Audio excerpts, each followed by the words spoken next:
That was Michael Anthony, okay? 100% dedicated, never did anything to hurt those guys, and they tried to hurt him again and again and again. For decades, Michael Anthony stood at the back of the stage, bass slung low, harmonies soaring above the roar of one of the loudest bands in rock history. He was never the guitar hero. He was never the wild frontman. But without him, Van Halen would not have sounded like Van Halen. Now, at 7 years old, the man who helped build one of the most iconic catalogs in rock music is finally speaking with a candor he avoided for most of his career, about the brothers who once called him family, about the credit he lost, and about a legacy that history nearly wrote him out of. This is the story of the quiet backbone of Van Halen, and what happened when the silence finally broke.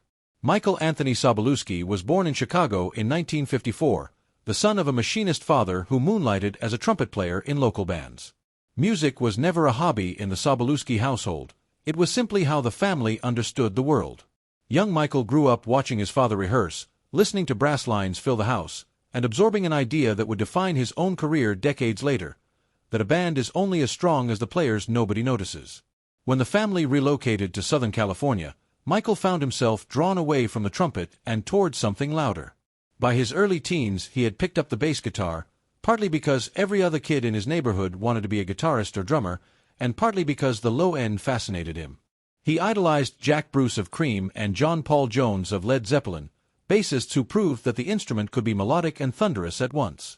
Naturally left-handed, he taught himself to play right-handed bass, a small but telling detail about a man who would spend his life adapting to fit into other people's structures. By the early 1970s, Anthony was gigging around Pasadena and Arcadia with a band called Snake, splitting time between bass and lead vocals. It was unglamorous work, school dances, small clubs, borrowed equipment, but it sharpened him. And it was through this same circuit that his path crossed with two brothers from Pasadena playing in a band called Mammoth, Eddie and Alex Van Halen. The story of how Michael Anthony joined what would become Van Halen has been told many times, but it's worth remembering because it says something about who he was before fame ever touched him. When Mammoth's sound equipment failed at a show, Anthony offered his own gear so the performance could continue. It wasn't a career move. It was just the decent thing to do. But Eddie and Alex noticed. Not long after, Mammoth's bassist departed, and the brothers invited Anthony to a garage jam session. What happened in that garage sealed a partnership that would last 3 decades. Anthony's aggressive, driving bass style locked in perfectly with Alex's drumming, and his falsetto backing vocals gave the band a vocal texture nobody else in the Los Angeles club scene had. Soon after, the band changed its name. Mammoth was already taken by another act, to Van Halen, and the classic lineup was born. David Lee Roth on vocals, Eddie on guitar, Alex on drums, and Michael on bass. For Anthony, this wasn't just a lineup change. It was the beginning of a life he never fully expected, one built on ferocious touring schedules, unpredictable radio success, and a friendship with two brothers who would, for a long time, treat him like family. When Van Halen's self-titled debut arrived in 1978, it detonated the Los Angeles rock scene and, within a year, the entire genre. Eddie's guitar work rewrote what people believed was physically possible on the instrument. Roth's showmanship gave the band its theatrical spine. Alex's drumming was relentless. But underneath all of it, holding the entire structure together, was Michael Anthony's bass and his soaring high harmonies, the sound that turned songs like Runnin' with the Devil and Jamie's Cryin' into anthems rather than just guitar showcases. Anthony's vocal range became one of the band's secret weapons. Where Roth commanded attention and Eddie provided virtuosity, Anthony's harmonies added a shimmering, almost pop sensibility that made the band's hardest riffs radio-friendly.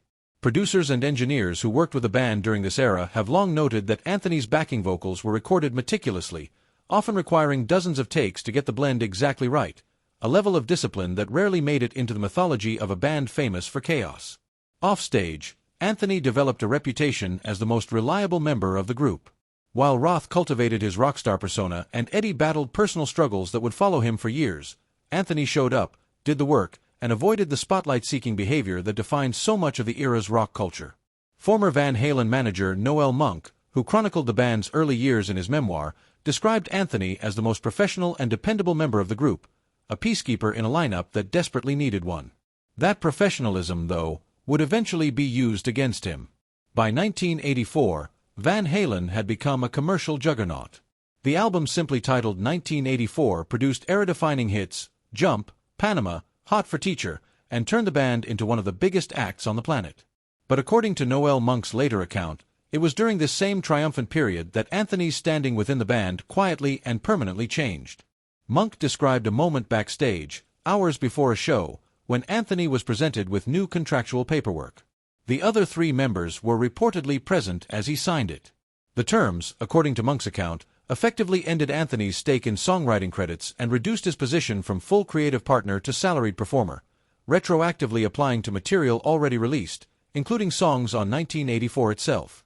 Whether the pressure was as direct as Monk described, or whether Anthony felt he had little real choice given the momentum of the band's career, the outcome was the same. One of the most valuable rock catalogs of the 20th century would generate royalties for decades, and Michael Anthony would not share meaningfully in that windfall. 1984 alone eventually sold more than 10 million copies in the United States. Reissues, compilations, and licensing deals over the following decades reportedly generated fortunes for the band's other members, while Anthony, by his own later admission, received only his salary as a performer. 4 years, Anthony said almost nothing publicly about the arrangement. He kept touring. He kept playing. He has said in later interviews that keeping the band together mattered more to him than money, that the music itself was always the point. It's a sentiment that sounds almost old-fashioned in an industry defined by lawsuits and public feuds, but it appears to have been genuinely how he operated for most of his career. If the 1984 contract was a quiet wound, what came next was a public one. In a 2015 interview with Billboard, Eddie Van Halen made comments that stunned longtime fans of the band. Discussing the band's musical chemistry, Eddie suggested that he had essentially taught Anthony every bass part, framing his former bandmates' contributions as minimal and derivative rather than the product of independent musicianship. For a band whose legacy had always rested partly on the mythology of four equal, combustible personalities, the comments landed as a direct attack on Anthony's credibility, not just as a founding member, but as a musician in his own right. Fans and fellow musicians pushed back almost immediately, pointing to decades of live footage, session credits, and first-hand accounts from producers who had worked directly with Anthony in the studio. Anthony himself eventually responded, calmly but firmly rejecting the characterization. He maintained that he had always learned Van Halen's material independently and that no such teaching sessions as Eddie described had ever taken place. He pointed out, reasonably, that if such sessions had occurred as often or as significantly as Eddie implied, there would likely be some documentation or witness to it after so many years of touring, recording, and press coverage. None ever surfaced. What made the moment sting more than a typical rock and roll spat, according to Anthony's later reflections, was who it came from. This wasn't a random critic or a jealous rival. This was a man he had known since his 20s, a man he had stood next to on stages around the world for over 2 decades, a man whose brother he considered close as well. Anthony has described the fallout as emotionally exhausting, less because of the public embarrassment and more because it confirmed how far the relationship between the two men had drifted. The erosion of Anthony's role wasn't sudden. It happened in increments, spread out across years, almost as if designed to be deniable at any single point. During the recording of 1998's Van Halen 3, Anthony played bass on only a handful of the album's tracks. Eddie recorded bass parts on the rest himself. It was a quiet but significant signal about how the band's internal power structure was shifting. Anthony still toured, still appeared in promotional material, still stood on stage as a founding member, but his creative footprint on the band's actual recordings was shrinking. By the mid-2000s, when Van Halen released the compilation The Best of Both Worlds, Anthony contributed only backing vocals to the new material recorded for the album, rather than playing bass on it. Around this same period, during the widely publicized 2004 reunion tour with Sammy Hagar, Anthony reportedly had to accept reduced financial terms and a contract that treated him more like a hired musician than a full, equal member of the band, a stark contrast to the equal partnership he had once held in the band's earliest years. That 2004 tour would turn out to be his last with Van Halen. Perhaps the most jarring chapter in Anthony's account of his time with the band involves how he learned he had been replaced.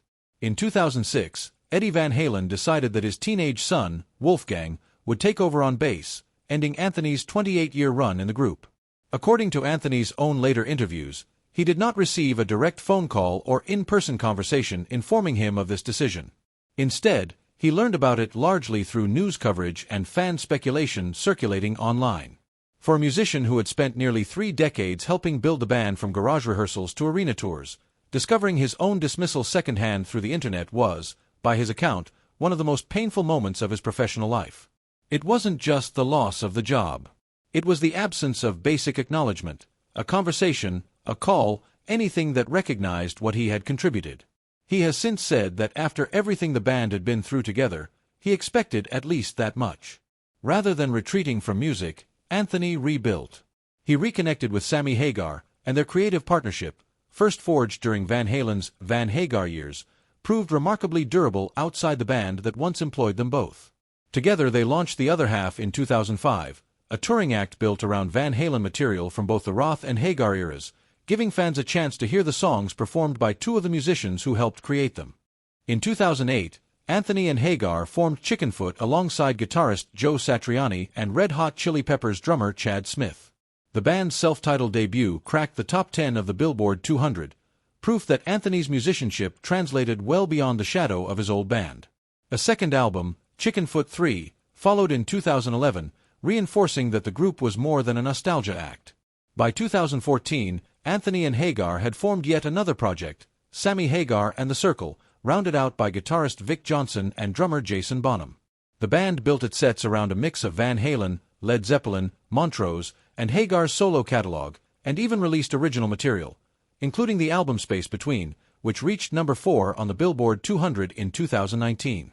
For a musician many assumed had faded into rock supporting cast, it was a striking reminder that his creative instincts hadn't dulled at all.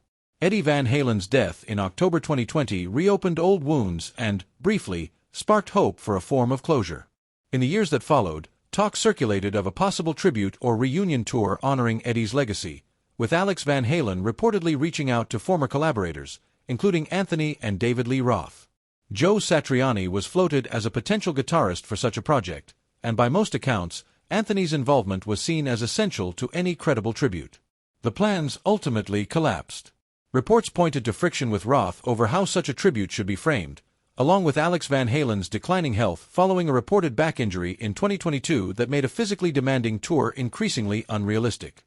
Anthony has since confirmed he was contacted and was open to participating, but the logistical and emotional obstacles proved too large to overcome. The full circle moment fans had hoped for, Anthony back on a Van Halen stage, honoring the man who once stood beside him in a garage decades earlier, never materialized. Valerie Bertinelli, Eddie's former wife and the mother of Wolfgang Van Halen, has been equally direct about protecting Eddie's story from Hollywood dramatization, stating publicly that she does not want a biopic made about him or the band while she is alive. Her reasoning traces back to deeply personal territory: Eddie's long battle with substance abuse, the toll it took on their marriage and family, and her fear that a film would sensationalize pain that was never meant for entertainment. Wolfgang, for his part, has taken a similar stance, choosing to honor his father through his own music with Mammoth WVH rather than through public spectacle or commercialized nostalgia.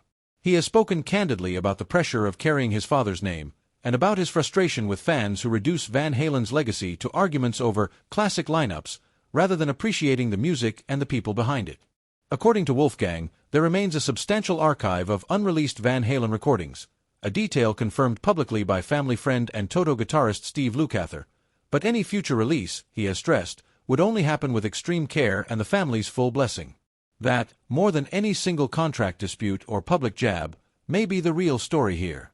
Not a scandal, not a bitter feud, but a long, patient insistence on the truth, from a man who spent 30 years standing just outside the spotlight, quietly making sure the music never stopped. Michael Anthony's story is a reminder that rock history is rarely written by the loudest voice in the room. Sometimes it's written by the one who shows up, plays his part, and simply waits, sometimes for decades, to finally be heard.